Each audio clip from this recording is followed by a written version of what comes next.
A paz do Senhor, meus irmãos, caros alunos e professores, sejam bem-vindos a mais um EBD em Síntese Podcast. Esse podcast que tem a intenção de auxiliar o professor, né, e também o aluno em mais uma aula do domingo na nossa EBD.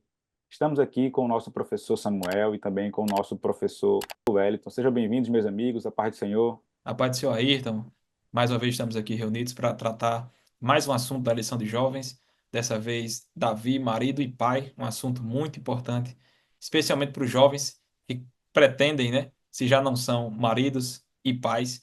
Então, eu acho que é um tema muito rico, importante para esse domingo que o professor deve se preparar com muito esmero, muita dedicação, porque o jovem merece realmente uma aula brilhante, assim como todas as outras. Amém. Pai do Senhor, irmão Ayrton, Pai do Senhor, irmão Samuel. É sempre uma alegria poder colaborar com vocês em mais um podcast voltado para um auxílio, né, para os professores e alunos nessa lição. E como Samuel bem falou, uma lição muito importante e que é extremamente no contexto social em que vivemos, né, onde as famílias estão sendo constantemente alvos do inimigo, né, mas graças a Deus tem sustentado e essa lição vem em um excelente momento para ajudar, auxiliar, orientar os alunos, os jovens, como Samuel bem falou, que querem, ou então aqueles que já forem maridos e pais também. É isso aí, professor Wellington, professor Samuel, né, devidamente apresentados. Uma lição muito importante, né, de mais um trimestre. O nosso tema central desse trimestre é Davi, né, de pastor de ovelhas a rei de Israel. E na lição de número 10, nós temos aqui o tema Davi, marido e pai, né? Uma lição que vai trazer os atributos de Davi enquanto marido, né, enquanto pai, enquanto ele se importou com a família, né? E a família é o tema central, podemos dizer assim, dessa lição, né? Então, professor, você deve, né, trazer elementos a respeito da família, exemplos bíblicos, não só, né, se prender a Davi, como nós aqui, por exemplo, não vamos nos prender diretamente a Davi, até porque, de fato, a nossa ideia aqui é trazer subsídios para que você vá além, né, além da lição e que você entenda um pouco mais a respeito do que a gente vai falar aqui. Então, a família, ela é um projeto de Deus, né, é um projeto arquitetado totalmente por Deus, né, lá de Gênesis 2, capítulo 2, versículo 24, quando Deus fala a respeito de que deixará, né, o, deixará o varão, o seu pai e a sua mãe e iniciar a sua mulher. Então era um projeto que Deus tinha arquitetado desde a criação do mundo, né? Gênesis fala sobre isso. Então essa família que é um projeto de Deus é aquilo que a gente vai falar bastante a respeito disso. E se a gente for comparar um pouco, né, a respeito da família de Davi, né, embora ele tenha uma família cheia de problemas, traições, desavenças, diversos problemas até sociais que a gente enfrenta hoje, que a gente percebe hoje, que a gente tem hoje, mas ainda assim, né, ele consegue, como pai, como marido, sustentar a sua casa, sustentar a sua família e fazer aquilo que a Bíblia nos manda, né, que é proteger a nossa casa, que o homem seja o sacerdote do lar. Então a gente vai tecer comentários sobre isso, principalmente nesse primeiro ponto, a respeito da família de Deus. Perfeito, Ayrton. E a gente tem que ressaltar que Davi foi exemplo em diversas áreas da vida, foi chamado no Novo Testamento como um homem segundo o coração de Deus, está imortalizado também como um dos mais eloquentes compositores da história da humanidade, né? Nos legando grandes salmos inspirados por Deus, que hoje consta lá no Antigo Testamento. Mas podemos dizer também, com certeza, que ele não foi lá esse grande exemplo de marido e de pai. É o recorte que é feito para a lição de hoje, antagonizando com essa figura ilustre de enorme respeito e reverência que Davi ocupa na história da humanidade, na história bíblica. Ele foi marido de muitas esposas, pai de filhos com quem ele não nutria uma comunhão desejável, estimulável. Ele era avesso ao diálogo em família. A gente pode ver esse recorte em 2 Samuel 6, 20 ao 23. Todas essas referências estão sendo extraídas da lição nesse momento. Ele foi adúltero e foi omisso também na educação do lar, né? E essa omissão custa muito a ele, faz ele sofrer. Ele colhe a amarga semente, perdão, ele colhe a amarga colheita dessa semeadura ingrata que foi esse descuido com relação a seu papel de marido e também papel de pai. Entretanto, se há algo que podemos tirar da história de Davi, é que apesar de tudo isso, ele foi um homem segundo o coração de Deus. a sua família, apesar de tudo isso, apesar de Davi, também é a família que se encontra na genealogia de Cristo, né? Ela conecta as gerações anteriores e futuras até chegar no Messias.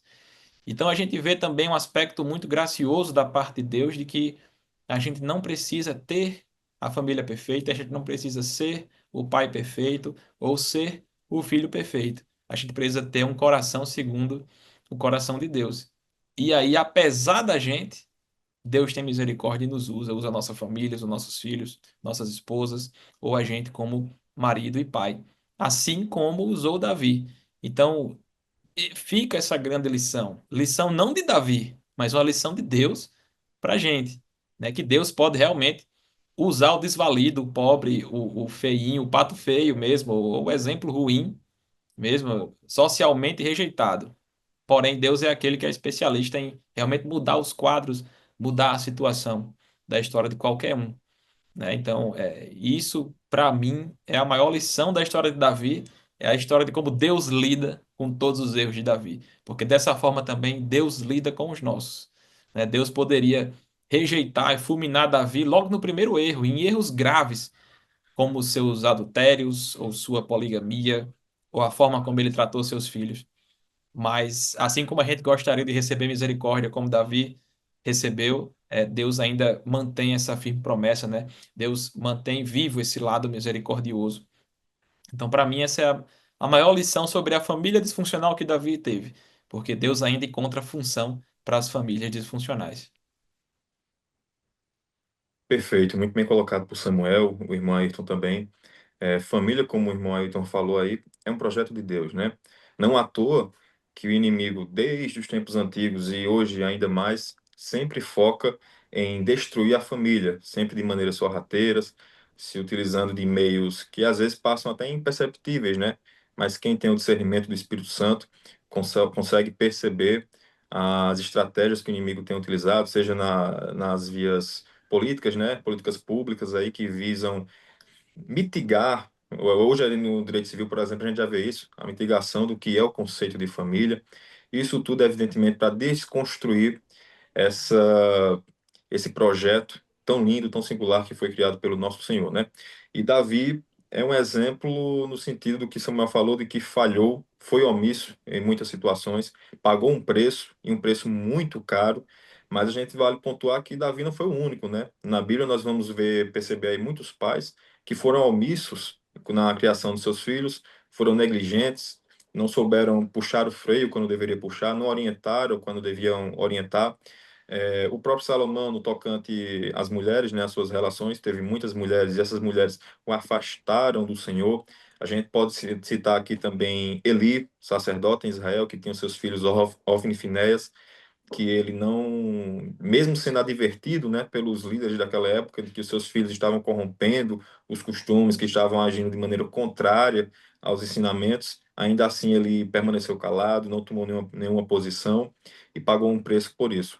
No entanto, eu citei aqui ele, a gente pode falar da Acabe e Jezabel, apesar que eram pessoas que já eram, tinham esse perfil de serem tendenciosas ao pecado, né?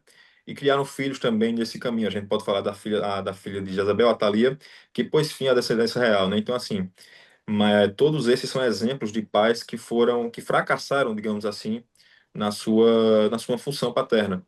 No entanto, o que Samuel pontuou agora no final, eu achei bem interessante, que Davi tem uma questão, uma característica a mais que a gente pode utilizar com o aprendizado, que é o arrependimento. Em Davi, nós podemos ver um arrependimento genuíno, um arrependimento verdadeiro, né? Tanto é que o Senhor, mesmo em meio a tudo isso, o Senhor ainda usou de misericórdia com Davi, ainda derramou da sua graça sobre ele, né? E como o Samuel falou também, Deus pode se utilizar e Deus pode mudar o quadro daquele que, aos nossos olhos, não teria condição alguma de ser uma pessoa de bem, de ter uma família estruturada. A família foi estruturada por alguma razão, mas Deus pode restaurar e mudar aqueles quadros que aos nossos olhos parecem até ser irreversíveis.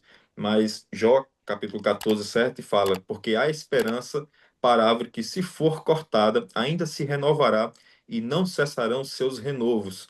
Se envelhecer na terra a sua raiz e o seu tronco morrer no pó, ao cheiro das águas brotará e dará ramos como uma planta. Então, como Samuel falou, e só reforçando, não há causa perdida para Deus. Então, no contexto que estamos falando aqui sobre família, não há família perdida, não há projeto perdido que o Senhor não possa restaurar. Evidentemente, depende muito do nosso arrependimento genuíno, da nossa busca verdadeira e genuína ao nosso Senhor. Perfeito, Wellington. E aí você me falou a palavra-chave, né? Apesar de tudo isso, Davi é encontrado, além de errar, se arrependendo diversas vezes. Então, há registros bíblicos de buscas intensas por parte de Davi, buscando a restauração, o arrependimento, restauração da comunhão que havia se perdido, que se havia maculado pelo pecado. E essa é a característica que faz de Davi o homem segundo o coração de Deus, né? É que consegue se levantar e não se afundava nas próprias quedas e falhas. E aí, a exemplo disso, ele deixa diversos salmos memoráveis, dentre os quais destaco aqui o Salmo 51, verso 10 a 12. Diz Davi, né, em meio a todas essas crises, e na busca do arrependimento genuíno, escreve, né, essa canção, dizendo: Cria em mim, ó Deus, um coração puro e renova em mim um espírito reto. Não me lances fora da tua presença e não retires de mim o teu Espírito Santo. Torna a dar-me a alegria da tua salvação e sustém-me com um espírito voluntário. Então, é esse tipo de coração que sempre se volta a Deus no fim, que agradou de fato ao Senhor e que faz de Davi um grande exemplo. Um exemplo de que, de fato, Deus tem misericórdia para os nossos erros e Deus consegue realmente achar função para o disfuncional, né? Propósito para quem já perdeu a razão de viver. Então, Deus é especialista, nessas áreas também. Perfeito, Wellington, perfeito, Samuel, né? Também só para finalizar esse ponto aí da família, né, como projeto de Deus, eu já ouvi de um pregador, né, e acho que é até interessante colocar aqui, que Davi, ele falava que Davi tinha uma porta no seu coração que conectava diretamente ao coração de Deus. Então, isso corrobora muito com o que a gente falou aqui, né? Por mais dificuldade que ele tinha, pecado, transgressão, ele sempre conseguia, né, alcançar, se arrepender, né, verdadeiramente e voltar de novo para os braços do Senhor. E aí, então, só um adendo, né? Que o arrependimento de Davi não impedia, em muitos casos, o fruto do pecado, né? A consequência do pecado. Ele chegou na vida de Davi, pagou o preço e tudo mais, mas ele vinha acompanhado de arrependimento. Então não significa dizer que Davi errava calculando se arrepender e se livrar da pena. Não, na verdade, junto com a punição divina, com a consequência de suas escolhas, também havia arrependimento genuíno e daí ele encontrava graça e misericórdia, né? Importante pontuar isso também. O professor não deixar a entender, de repente, algum aluno mais inicial na EBD ou novo convertido, imaginar que Davi poderia, de alguma forma, ali encontrar uma brecha na justiça divina, né? Na verdade, não. Perfeito. E já caminhando para o segundo ponto da nossa lição, né, a respeito do casamento, uma só carne, né, a gente falou da família, né, trouxe alguns exemplos bíblicos, e agora falando um pouco do casamento, né, que é o pontapé inicial, né, para nós cristãos, para a construção de uma família, né, como falei antes, né, que o homem casa, né, deixa pai e mãe, casa com a sua mulher, e a partir dali ele inicia a sua família. Mas o casamento aqui é o laço, né, é o matrimônio, o juntamento de um homem e mulher, e agora passa a constituir família e possivelmente terão filhos, né? E Davi, ele tem esse lado do casamento, né, bastante aflorado, né? A gente vai ver que Davi, ele se casou várias vezes, ele teve muitas mulheres, ele teve muitos compromissos, muitos filhos, né? Compromissos conjugais. Então isso acaba que tende, né, a gente querer justificar um pouco os erros e os pecados de Davi. E a gente vê que de fato, né, Davi ele teve, né, vários casamentos e ali ele acaba tendo muitos problemas. E é interessante que no Novo Testamento, quando o próprio Jesus, né, ele vai falar aos discípulos, é como se estabelecesse uma forma de acabar com isso. Ele percebeu que não deu certo antigamente, no Antigo Testamento, e no Novo Testamento ele estabelece, né, a monogamia, né? Então acaba que ele reestrutura o casamento, faz com que seja só um homem e a mulher e seus filhos e acaba com esse negócio, né? Com esse acesso de várias mulheres. Os muitos casamentos de Davi, né, trouxeram a eles grandes males. E além de ter esses casamentos, ainda assim ele teve o seu pecado do adultério, né? Quando ele quando ele tem desejo, né, na mulher do Urias e com Batseba, e ali ele consegue, né, a atribuir, encantá-la de alguma forma, e o pior ainda é que ele tenta encobrir esse pecado, né, tendo esse pecado já explanado, ele tenta encobrir colocando Urias na frente dos cavaleiros, né, dos soldados para a guerra, e ali Urias morre, né, como se fosse, entre aspas, né, um arrumadinho feito por Davi para tentar encobrir o seu pecado, mas diante de Deus a gente sabe que isso não existe, né? E nada que há encoberto que não seja descoberto.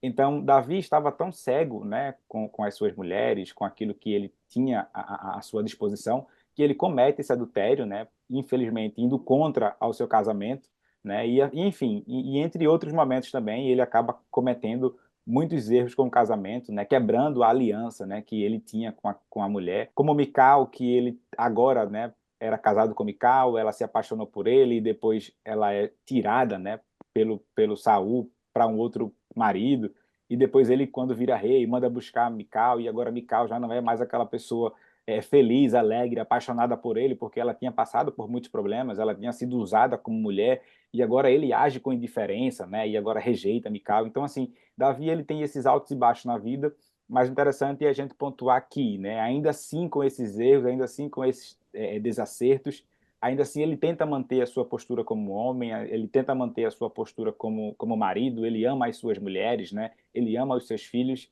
e ele vai, à luz da Bíblia Sagrada, tentando consertar esses erros e acertos através da sua benevolência. Amém. Eu vejo realmente no Antigo Testamento essa tolerância divina, né, com esse entendimento humano da poligamia, né, de possuir várias mulheres. E o que eu acho interessante é que Deus ele entrega um padrão no livro de Gênesis.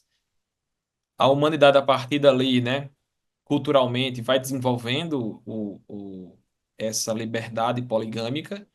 E isso vem sendo suportado por Deus e a humanidade não aprende com esses erros, né? A gente mencionou aqui a história da poligamia de Saul, a questão também da irresponsabilidade paterna de Eli, e todas essas histórias e outras tantas outras que são mencionadas antes de Davi antecedem ele e com certeza eram estudadas, eram objetos de estudo enquanto a sua formação de rei de Israel. E já deveria ser o suficiente para qualquer um mais sábio aprender com os erros do passado, né, de quem passou antes, e já se abster da poligamia, buscar ser um pai diligente, né? Então, mas de fato, isso não ocorre, infelizmente, na vida de Davi. Seu filho, Salomão, também incorre nesse pecado da poligamia e colhe amargos frutos em relação a isso também. Tanto que, tanto no livro de Provérbios, como no livro de Cantares, a gente pode tirar essas conclusões das penas aprendidas e suportadas por Salomão. E a gente não pode também olhar para essas histórias do passado e não tirar daí lições valiosas do que não fazer, né? De como a consequência desastrosa da poligamia ou da falta de cuidado em casa, né? Da ordem no casamento, pode, gerar frutos amargos. E aí no Novo Testamento a gente vê uma preocupação dentro da revelação progressiva de Deus à humanidade em clarear ainda mais essa questão. Na verdade, como a Ayrton muito bem mencionou, e aqui eu me refiro especialmente a, a Efésios capítulo 5 a partir do versículo 22, onde a gente vai encontrar os deveres domésticos ou deveres conjugais na Bíblia. É uma passagem célebre que vai relacionar justamente o funcionamento de um casamento apenas com o exemplo de Cristo e a igreja. Então a gente vê que o casamento na Bíblia é algo muito sério. E ele diz: olha, vamos clarear aqui para vocês entenderem. Sabe, Cristo e a igreja, pronto, assim será dentro do casamento. Então, Paulo vai ensinando, né? A mulher, sujeitem-se aos vossos maridos como vocês se sujeitam ao Senhor. Ah, isso é duro, é difícil sujeitar ao marido como a gente, enquanto igreja, se sujeita ao Senhor. Mas aí ele diz, por quê? Porque o marido é a cabeça da mulher, também como Cristo é a cabeça da igreja, sendo ele o próprio Salvador do corpo. Então, quer dizer que o parâmetro, a régua, está muito alta. As comparações que Paulo faz é desse relacionamento profundo e santo de Cristo e a igreja, né? E aí no 25, para os maridos que achavam que estava tudo bem, parar de ler o capítulo no versículo 23 e se colocar no lugar de Cristo, Paulo vai explicar e diz: ó, vós, maridos, amem vossas mulheres, como também Cristo amou a igreja. E olha o exemplo, e a si mesmo se entregou por ela. Está disposto a morrer numa cruz, pregado depois de ser açoitado por sua esposa? Então, se você estiver sinceramente disposto, sua esposa deverá e se sentirá muito feliz em sinceramente se sujeitar a você, marido, como também ela se sujeita à igreja. Eu tenho certeza absoluta que para um marido desse, a esposa estará feliz em se sujeitar. Fora desse padrão, há uma quebra na reciprocidade aqui do exemplo bíblico, né? Então a gente vê de fato como progressivamente ao longo da história o casamento é entendido cada vez mais como uma instituição santa, estabelecida por Deus, não foi a sociedade, não foi outra, outro ser, senão o próprio Deus, que tem a ideia do casamento, a ideia da família, e isso vem ganhando peso ao longo da revelação, né? E fica ainda mais evidente lá em Gênesis capítulo 1, versículo 26, quando ele está criando dentro dos seres viventes e que vai criar o homem. E Deus diz: façamos o homem à nossa imagem, conforme a nossa semelhança. Né? Então, você tem o parâmetro de criação divina da humanidade e você já vê desde o princípio esse parâmetro com relação à humanidade, seu relacionamento, com relação ao parâmetro das coisas divinas, das coisas do céu. Então, a imagem de Deus é posta na humanidade, né, como coroa da criação, e aí ele dá um mandato cultural: domine os peixes do mar, domine as aves do céu, gado sobre toda a terra. No 28, ele já vai abençoar a humanidade e continuar esse mandato, né? Além de dominar toda a criação, ele é mais específico e manda frutificar e multiplicar e encher a terra. Se havia dúvida, encha a terra, multipliquem-se e sujeitem-a. Domine, aí ele repete, né? Domine sobre o peixe do mar, sobre as aves do céu e sobre todo animal que se move sobre a terra.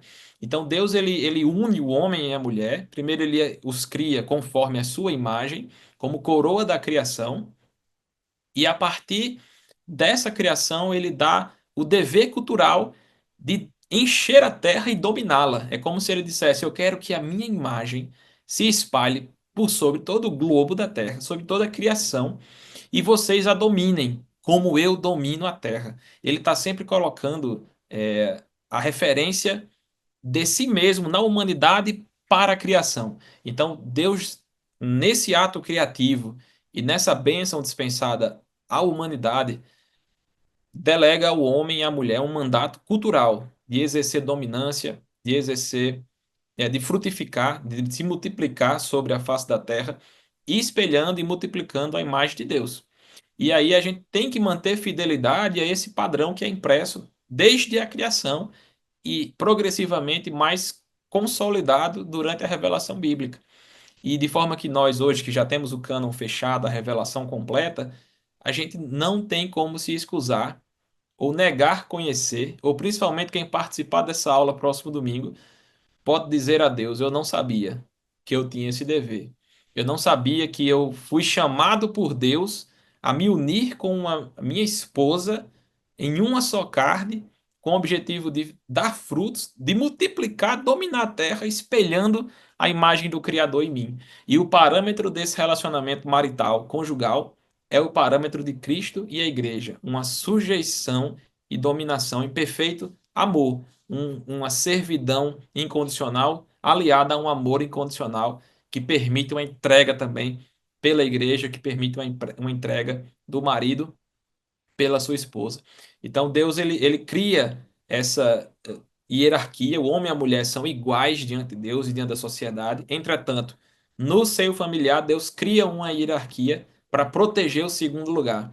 E eu acho que isso é interessante também o professor trazer, porque realmente o Wellington abriu o podcast de hoje falando sobre as investidas do mal, as setas do maligno sobre a família, e um dos argumentos mais comuns que o movimento feminista tenta usar, por exemplo, para desequilibrar e desconstituir a ideia de família tradicional é justamente essa ideia da submissão feminina, ou seja, eles não passam do versículo inicial de Efésios 5, eles não entendem a complexidade teológica com que essa comparação é estabelecida, e eles tiram esse texto do contexto para usar de pretexto para inventar essa história de que a mulher é uma coitadinha submissa, que não tem capacidade, que não tem condição e que o marido deve dominar a mulher porque é a cabeça e tudo mais. Então, uma má teologia, uma má interpretação gera esse tipo de entendimento totalmente equivocado. Na verdade, no meu ponto de vista, quando Deus estabelece essa hierarquia dentro da família, lembrando que fora dela, homem e mulher são iguais,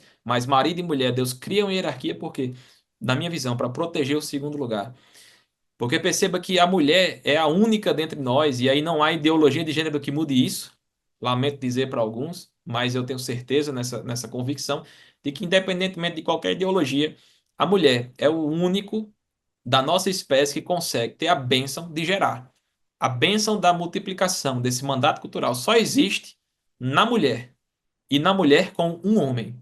Então, o mandato divino para procriação e multiplicação e geração, edificação de uma família, só é possível através do ventre de uma mulher. Então, o componente mais importante dessa relação, no meu ponto de vista, que sou marido e sou pai há 2 anos, eu vejo que é a minha esposa. O agente, o jogador mais precioso, mais valioso neste jogo da vida, de constituir uma família, de cuidar de uma criança, não sou eu, é minha esposa. E reconhecer isso é imposto pela Bíblia para mim. Eu preciso entender que meu papel de marido e de pai, posteriormente, ele é dado por Deus. E é dentro dessa perspectiva divina e ordenada por ele desde a criação e melhor explicada do Novo Testamento, né, a partir da revelação total bíblica, é que os papéis ficam bem distribuídos, né, bem estabelecidos. E, de fato, a gente, enquanto marido, né, aqui a gente tem, graças a Deus, 3 professores foram formados na igreja, no seu evangélico, e puderam ver isso também, graças a Deus, dentro de casa. Enxergam que realmente o dever marital bem estabelecido de um marido que aprende esse princípio bíblico e ama a esposa como Cristo ama a igreja e tem na esposa esse entendimento também que pode se submeter, que pode permitir que o capitão, né, do barco, o marido, possa desempenhar e delegar ali, determinar, aliás, o rumo daquela embarcação familiar, ela consegue se submeter com tranquilidade e consegue usufruir da bênção de ser o segundo lugar, da bênção de deixar o marido sofrer as agruras, atravessar as tempestades, enquanto, na medida do possível, ela está em segurança, gerando, cuidando, multiplicando, frutificando, né, tanto sua casa enquanto filhos, tanto também o próprio marido, que sem a mulher é misericórdia. Eu tenho certeza que não há um marido que diga que estaria melhor sem sua esposa, né? Segundo o coração de Deus aqui. Então, essa é uma verdade que deve ser estabelecida em sala de aula. É um assunto vastíssimo. Falar sobre casamento, sobre ser uma só carne, já dá uma revista inteira, quanto mais um recorte de uma lição. Então, eu já encerro aqui essa minha contribuição neste tópico. Já abro aqui e franqueio a palavra para o Wellington também tecer seus comentários. Como Samuel bem pontuou aí, a questão de que da proteção que Deus dá à segunda, né, à mulher. Eu achei muito interessante, porque é, pontuaram aqui um pouco sobre a questão da poligamia e tudo mais, e se nós voltarmos um pouco no tempo, analisarmos o Velho Testamento friamente, nós vamos ver que muitas das situações que eram descritas ali era Deus protegendo a mulher. Muitas decisões tomadas ali no Antigo Testamento, a gente tem que analisar no contexto cultural e histórico daquela época, e nós vamos ver que nas entrelinhas ali, o que Deus está querendo é proteger a mulher, né? Tanto que quando chegamos no Novo Testamento, já é uma outra história, já é uma outra cultura, nós vamos ver que algumas posições acabam sendo, não que tenham mudadas, mas passam a ser daquela maneira ali. No Velho Testamento tinha essa finalidade, a proteção da mulher, se nós analisarmos isso, né? Até a questão de quando as mulheres estiverem nos dias das regras, da sua regra, ela ficasse afastada justamente para proteger a mulher, porque ela ficava muito vulnerável nessa época, né? Até a questão do divórcio, que o Senhor criou algumas questões no Velho Testamento, é para proteger a mulher também. Então, assim, tudo o Senhor sempre visou isso, a proteção da mulher. Isso se perpetua até os dias de hoje também. Pontuaram sobre adultério, eu lembrei do que está escrito lá em Provérbios 6:32. Mas o homem que comete adultério não tem juízo. Todo aquele que assim procede, a si mesmo se destrói. Eu não quero me aprofundar na questão do adultério. Samuel e Ayrton já foram bem exaustivos e de maneira muito cirúrgica nesse sentido, mas, de fato, o adultério é um mal absurdo. E hoje, a sociedade moderna vem, como a gente já vem comentando há algum tempo atrás, Samuel reforçou agora, que vem tentando cada vez mais desconstituir, desconstruir a importância da família. Hoje, é normal você ter mais de uma mulher, é normal você ter mais de um esposo. Existe até projetos de lei, né, visando exatamente isso, é o poliamor, se eu não estiver enganado, a nomenclatura que se dá civilmente para ela. Então, assim, cada vez mais vem tentando desconstruir o instituto da família, vem querendo tornar tudo normal. Adultério hoje já é algo simples. Ah, fulano adulterou. Tudo bem. Ah, ciclano adulterou. Antigamente era um absurdo. Hoje, quando se vê nos jornais, nas mídias, um adultério aqui, adultério ali, é como se fosse algo normal, uma coisa do dia a dia. Simplesmente ignoram, tratam como algo normal. Mas a Bíblia vem sempre pontuando do quão perigoso é essa questão, né? Hebreus 13:4 vai dizer que o casamento deve ser honrado por todos, o leito conjugal conservado puro, pois Deus julgará os imorais e os adúlteros. Então, a Bíblia sempre vem nesse sentido, nesse sentido que a união deve ser preservada, o homem e a mulher fazem uma só carne, tem que ter o respeito mútuo, tem que ter o cuidado mútuo entre eles, e evidentemente, como o Samuel bem pontuou agora, o homem sempre tem a superioridade no sentido de proteção, ele tem esse dever da proteção da mulher, e sem dúvida alguma, a mulher que tem o seu esposo cumprindo os mandamentos bíblicos, cumprindo os princípios e os ensinamentos bíblicos, ela tem prazer no seu casamento, ela tem prazer na sua família, e sem dúvida nenhuma ali é uma família que a gente pode ver a presença de Deus, né? A gente falou muito sobre casamento, e eu até fiz alguns apontamentos aqui do que é preciso ter nos casamentos cristãos, verdadeiramente, né? Como foi pontuado aqui, a união de um homem com uma mulher que se torna uma só carne, inclusive, lá em 1 Timóteo, não vou lembrar, o capítulo 3 versículo 2 diz que um dos requisitos para ser líder da igreja era ser marido de uma só mulher. Era e ainda é nos dias de hoje, né? Ser marido de uma só mulher, a união de duas pessoas com os mesmos propósitos, princípios e valores. Isso é algo que temos que pontuar bastante, principalmente levando em consideração que a nossa eleição é voltada para jovens. Então, grande parte deles ainda não casaram, ou estão namorando, ou estão noivos. Então, é interessante focar nisso aqui, porque, por vezes, quando falamos em julgo desigual, imaginamos que é somente uma pessoa que não é crente e a outra é crente, mas não.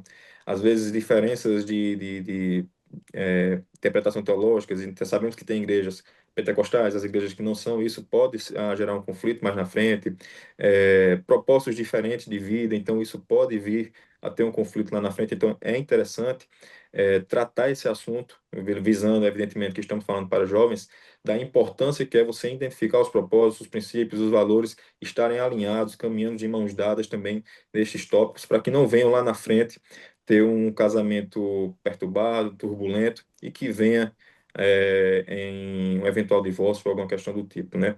Mas sempre interessante pontuar isso, o quão é importante que tenha os mesmos propósitos, princípios e valores, o compromisso de um para com o outro e para com Deus acima de tudo, e que a gente nós sabemos, né? A multiplicação da humanidade e tudo isso feito para a honra e glória do nome do Senhor Jesus Cristo, né?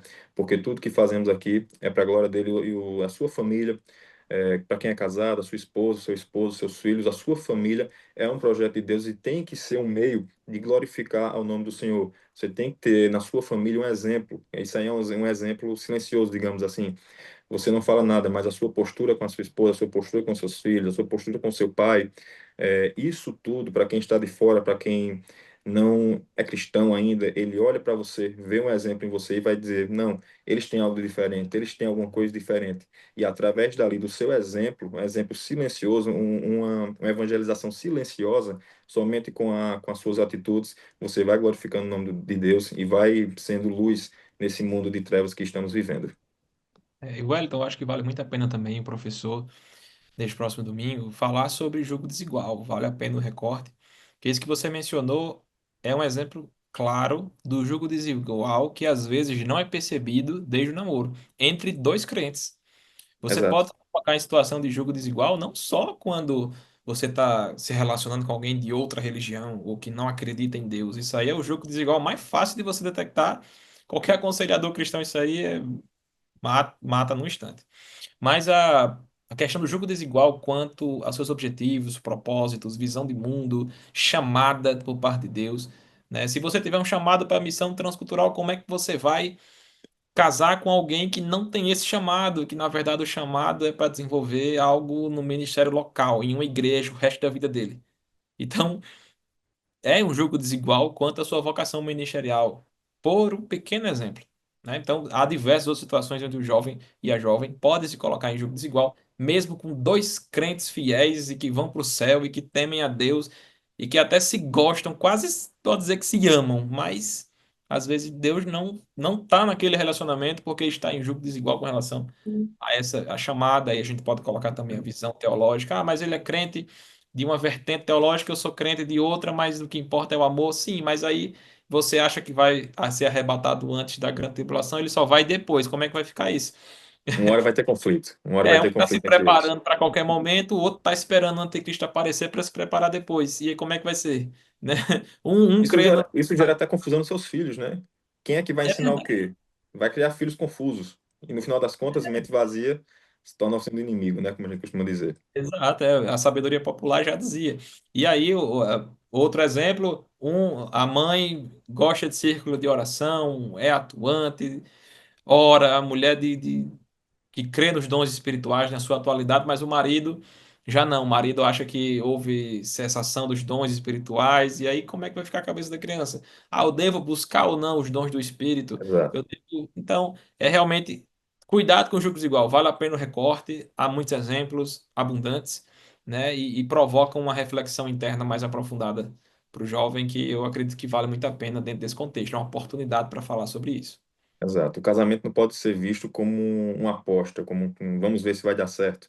Você não pode fazer da sua vida uma loteria, né? Você tem que ir muito certo, muito convicto, muito direcionado por Deus. Acontece muito aquela questão de, eu gosto tanto dela, eu tenho certeza que ela vai mudar, eu tenho certeza que eu vou convencê-la.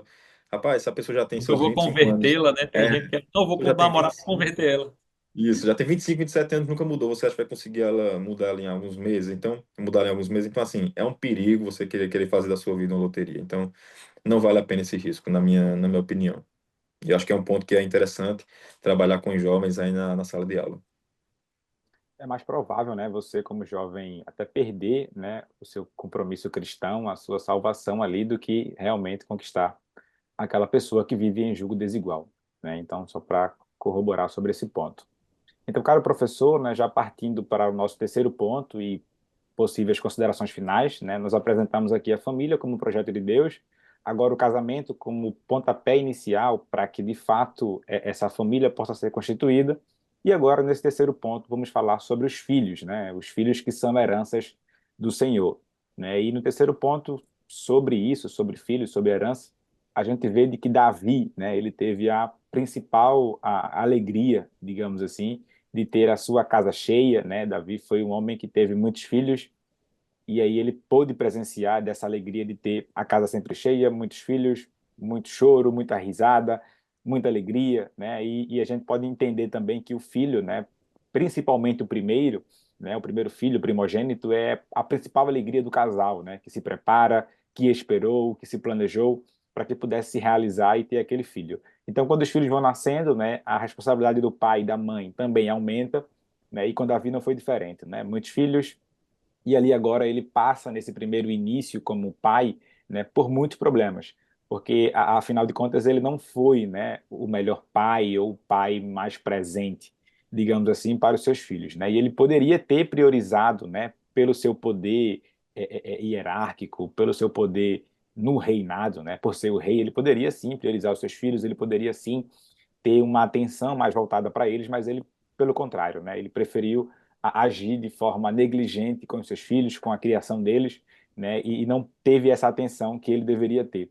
E isso vai levando, né, essa falta de atenção, falta de amor, falta de carinho, falta de cuidado, vai levando com que ele tenha, né, na sua vida, na sua família, as consequências, né, dessa paternidade. E até achei interessante a expressão do comentarista na lição de que ele teve a consequência de uma paternidade disfuncional, né? Ele tinha tudo para dar certo, tinha tudo para fazer dar certo, mas ele acaba agora se entregando, né? E entre os exemplos que a gente vai ver ao longo da lição e da Bíblia Sagrada, né, pegando um pouco a respeito aqui das suas frustrações, por exemplo, né, o incesto e a violência de Amon e Tamar, né? E assim, é interessante de que isso pesa tanto, né, na vida de Davi, da sua história, né? E depois vem com a vingança de Absalão matando Amon. Então, assim, você acaba tendo essa responsabilidade, esse peso sobre a sua família, né? O golpe de Estado realizado por Absalão, né? A tentativa de golpe de Adonias. Então, tudo isso são tristes eventos, né? Que vai acarretando na vida de Davi por ele não ter priorizado o início, por ele não ter priorizado a criação dos seus filhos, por ele não ter entendido que deveria, sim, ter atenção, ter dado atenção àquilo, né? E aí a minha consideração para esse ponto, né, no sentido de nós cristãos, jovens que estarão ouvindo a nossa aula, né, que estamos aqui preparando, falando, é que de fato nós precisamos orar, né? A oração ele é um caminho muito importante para que a gente de fato possa ter em Deus a segurança de conservação da nossa família, né? O mundo ele vai lutar contra isso, né? A gente vê aí no mundo, né, na mídia, no momento que a gente vive, a gente está vivendo aí a febre, né, dos bebês reborns, né, que são bebês Hum. que são criados, que são feitos ali em fábrica, que até fala, na verdade, mas não tem sentimento direto, né, até chora, faz as suas necessidades fisiológicas ali, né, minimamente falando, hora de tomar remédio, hora de beber água, hora de dormir, e isso vai totalmente contra, né, a nossa ideologia de família, de ter filho, né, que é marido, mulher, que é ter filho, que é a alegria de você pegar no braço alguém que de fato foi gerado por você, né, pela sua família de modo geral. Então a gente precisa orar para que de fato Deus preserve a nossa família, né? Orar para que Deus desperte jovens também que tenham essa vontade, né, de casar, de ter família, porque dentro da igreja, até, né, a gente no convívio social hoje, né, as pessoas, os jovens estão mais com medo, né, estão temerosos, né, então nós precisamos orar para que Deus de fato desperte nos jovens, né, a vontade de casar, a vontade de ter um bom casamento e quando se casar, que de fato tenham bons filhos, né, a gente vê na sociedade, além do bebê reborn, por exemplo, né, isso vem para substituir o papel do filho, né, e a gente vê também que as pessoas que têm, né, um animal, um pet, por exemplo, substituindo também a vontade do filho. Tudo bem que é um animal que a gente gosta, né, não tem problema, mas que isso não substitua, né, a vontade de você, de fato, gerar filhos, né, e fazer com o que a Bíblia fala, né, crescer e multiplicar. Então, claro que assim a gente está falando de ter filhos com responsabilidade, né, que você de fato priorize, que você de fato tenha tempo, que você de fato possa dedicar tempo na criação do seu filho, mas que de fato a oração é o caminho para isso, para que Deus desperte as pessoas para que se casem, né, e consequentemente tenham filhos. Verdade, perfeita colocação, Ayrton. Esse caso da bebê reborn, eu fico incrédulo, inacreditável. O pessoal levando o bebê reborn em fila de SUS, isso é. O diabo é o cão mesmo, só digo isso. Isso é loucura. Mas, dentro desse tópico também, né, sobre os filhos serem a herança do Senhor, eu sou muito grato a Deus por estar vivendo, essa etapa da vida de um homem, né, de poder ter sido pai já há 2 anos. Meu filho completou 2 anos esse mês de maio de 2025, que passou. E realmente a gente é feito para isso. O casamento é feito para multiplicar. O homem e a mulher vêm de fábrica com esse chip instalado para realmente ser pai e ser mãe, né? E isso não vem por outro caminho senão pela determinação divina na criação. E essa ética cristã para a vida, seja para a vida em família, enquanto marido e mulher, para a vida em família, enquanto pai e filho, ela nasce não porque Deus tem um capricho específico ou um desejo especial, não, mas porque Deus, enquanto criador de toda o mundo, o universo, os seres viventes, como a gente já leu aqui em Gênesis 1, né, e fez Deus, e fez Deus, e fez Deus, é esse Deus que faz, esse Deus que cria, que tem toda a condição e pressuposto de determinar qual a melhor forma de viver. É o capítulo 1 de Gênesis que fundamenta toda a ética cristã. É só porque Deus é o criador de todas as coisas e todos os seres vivos que ele pode olhar para a humanidade e dizer a melhor forma de viver é assim. A forma de se casar é essa. A forma de constituir família é aquela. A forma de criar seus filhos é desse jeito. Então, é apenas esse é o fundamento teórico de toda a ética cristã. Deus cria tudo, logo ele tudo pode determinar. E fora dessa hipótese não há outra ética capaz de subsistir. Que quem sou eu para dizer a melhor forma de criar um filho, já que eu cheguei agora, né? E sou pai há apenas 2 anos. Então eu preciso realmente do Criador para me dizer de que forma devo instruir essa criança, esse pequeno, né? E Davi, infelizmente, não entendeu isso rapidamente, né? Hoje a gente já tem uma outra realidade, um nível de revelação, como a gente já mencionou, completo, e a gente tem alcance realmente desde a mais tenra idade, das formações básicas, como na EBD desse domingo, a gente vai aprender sobre isso. Então, nesse sentido, você sai na frente de Davi, né? Podendo aprender com o próprio exemplo de Davi para agir diferente. E dentro desse contexto de criação de filhos, eu queria fazer a leitura de um salmo curto, Salmo 127, que fala sobre justamente a segurança e prosperidade e fecundidade que vem somente de Deus. Esse salmo é de Salomão, é um cântico dos degraus, curto, que vale a pena a leitura na aula e, por que não, também no podcast. Ele inicia dizendo: Se o Senhor não edificar a casa, em vão trabalham os que edificam, se o Senhor não guardar a cidade, em vão vigia a sentinela. Isso aqui é tema de congresso até hoje, né, das nossas igrejas, então é muito conhecido. Ele continua: Inútil vos será levantar de madrugada, repousar de tarde, comer o pão de dores, pois assim dá ele aos seus amados o sono. Eis que os filhos são herança do Senhor, e o fruto do ventre o seu galardão.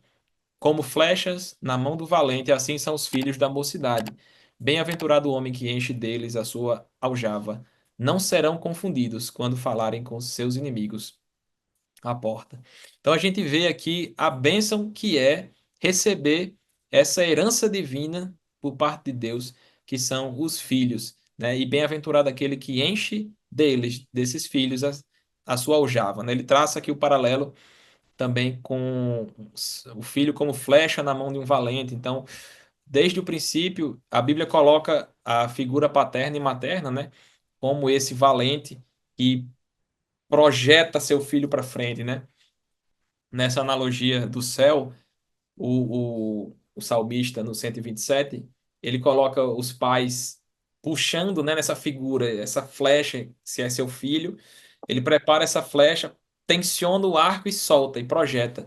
E nessa analogia, né, o valente sempre projeta a flecha para o alvo e distante dele. Porque senão ele estaria usando uma espada e não uma flecha. Então o alvo está longe, o objetivo está longe, além do valente, além dos pais, e os pais projetam os filhos para frente. E ao mesmo tempo, esse também é um desafio dos filhos, que é seguir essa trajetória impulsionada pelos seus pais. Os pais de lançar e os filhos de ir até o alvo. Porque a gente tem o dever de fazer mais que nossos pais. E aí é muito difícil, porque a gente reconhece nos nossos pais a bênção de Deus, a graça de Deus, o desempenho de um ministério, de uma vida cristã centrada e íntegra, né? E isso é um privilégio, não é para todos, mas alguns têm esse privilégio e podem se sentir desafiados por essa leitura do versículo. Ah, mas eu tenho que fazer mais que ele, mas meu pai vai para o culto todos os dias. Talvez você tenha um desafio maior de fato a seguir. Você tem um exemplo em casa de alguém que é fiel na assistência aos cultos. Ah, mas minha mãe não falta círculo de oração. Talvez a gente devesse aprender mais com sua mãe, não faltar os círculos de oração. Então a ideia é que a família funcione como um centro de treinamento de Deus. Os pais treinando seus filhos para a vida, preparando essas flechas e lançando elas distantes. E se você, como eu disse, se sentiu desafiado por esse versículo bíblico, sinta-se desafiado, porque é para isso mesmo que ele foi escrito, que é para que a gente se sinta na obrigação de fazer mais que os pais, né, e de cumprir esse mandato bíblico de também ir adiante, ir ao alvo e além. Então, os filhos são como flecha, os filhos são como herança do Senhor para a vida dos pais. Eu hoje posso viver isso, pela graça de Deus, eu vejo como é feliz ter um filho. Ter filhos é um mandato bíblico, a gente deve sim querer ter filhos. Ah, mas eu não quero. Eu digo, vamos orar para mudar a sua mente, seu coração, porque é bíblico, a gente tem o dever de cumprir esse mandato, a gente está indo contra o Senhor quando a gente pode, por sentimentos egoístas, mesquinhos, por não querer mexer, sofrer as mudanças do corpo, ou os desafios da paternidade, sejam eles emocionais ou financeiros. A gente não tem autorização bíblica para se apegar a essas desculpas que não são motivos para não ter filhos. Se você já é infértil, ou seu companheiro é infértil, aí já não é uma desculpa, é um motivo, mas que também a cura, a milagre, a obra divina amplamente acontecendo na igreja do Senhor. São diversos casos em que a medicina diz não dá, e Deus diz, era só o que eu queria, era um médico dizendo que não dá, para dizer que dá e para ter um filho.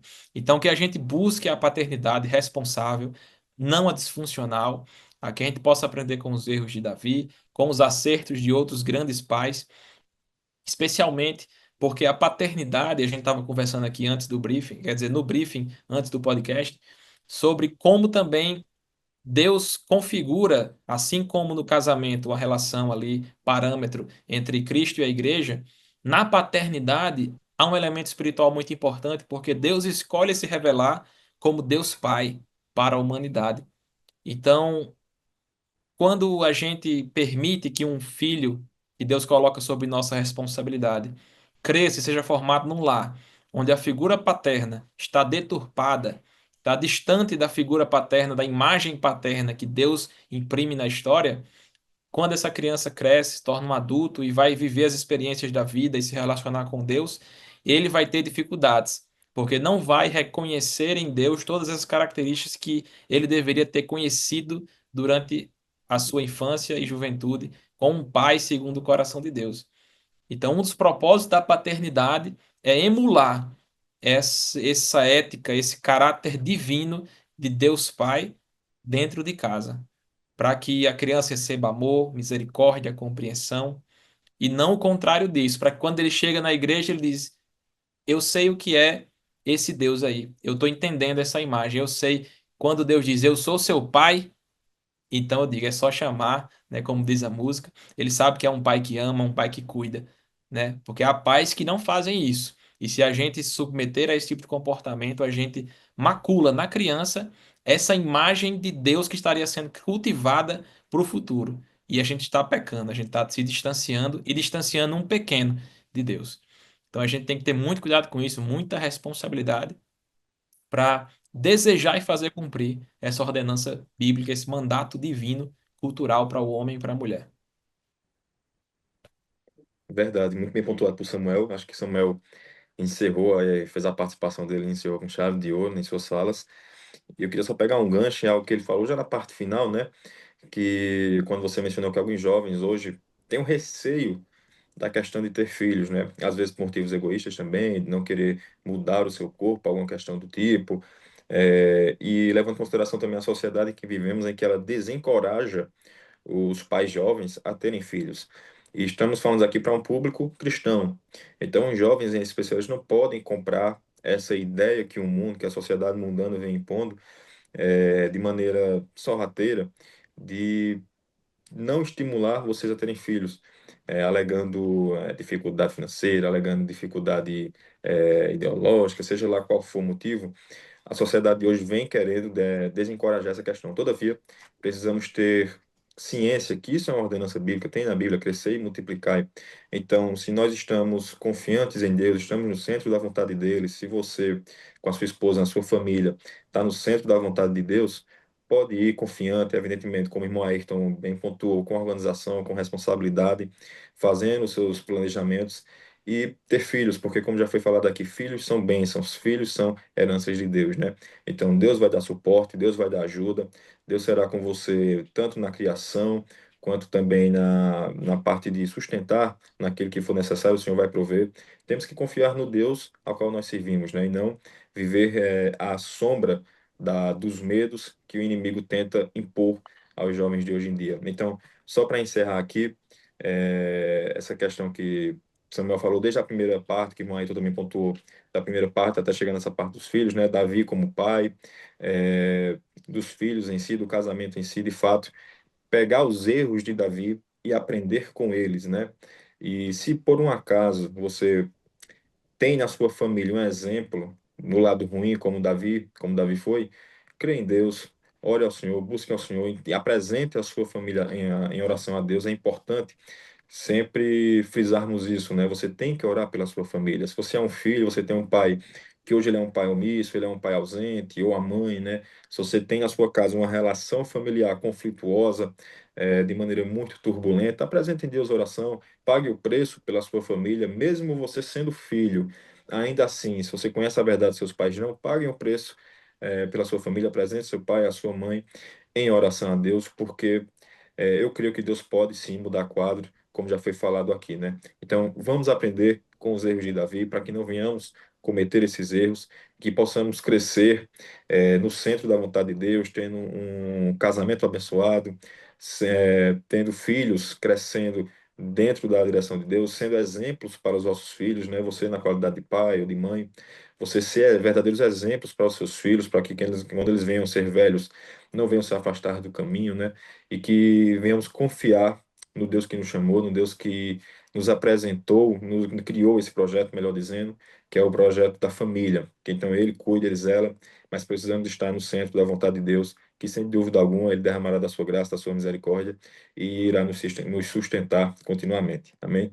Encerro aqui a minha participação, devo agora a palavra para o irmão Ayrton. Amém. Muito obrigado, professor Wellington. Muito obrigado, professor Samuel, pelas suas considerações, né? Que todos nós aqui possamos, né, ter passado para o professor os subsídios para que essa lição do próximo domingo seja a mais clara possível, que a gente trouxe, né, outros exemplos além da lição, para que de fato ele possa pegar pontos da lição, pontos de que a gente trouxe aqui também, para que fique de fato mais clara, né, e objetiva para os nossos alunos. E também fazendo minhas considerações finais, né, quero agradecer a Deus por essa oportunidade de poder estar aqui com vocês, agradecendo também, né, ao nosso pastor presidente da Assembleia de Deus do Rio Grande do Norte, pastor Martim, e também ao nosso pastor Rinaldo Dilo, que é o diretor do DENEC, né, esse departamento que tem abençoado a vida das nossas EBDs, né, Escolas Bíblicas Dominicais. Muito obrigado a todos, que Deus os abençoe.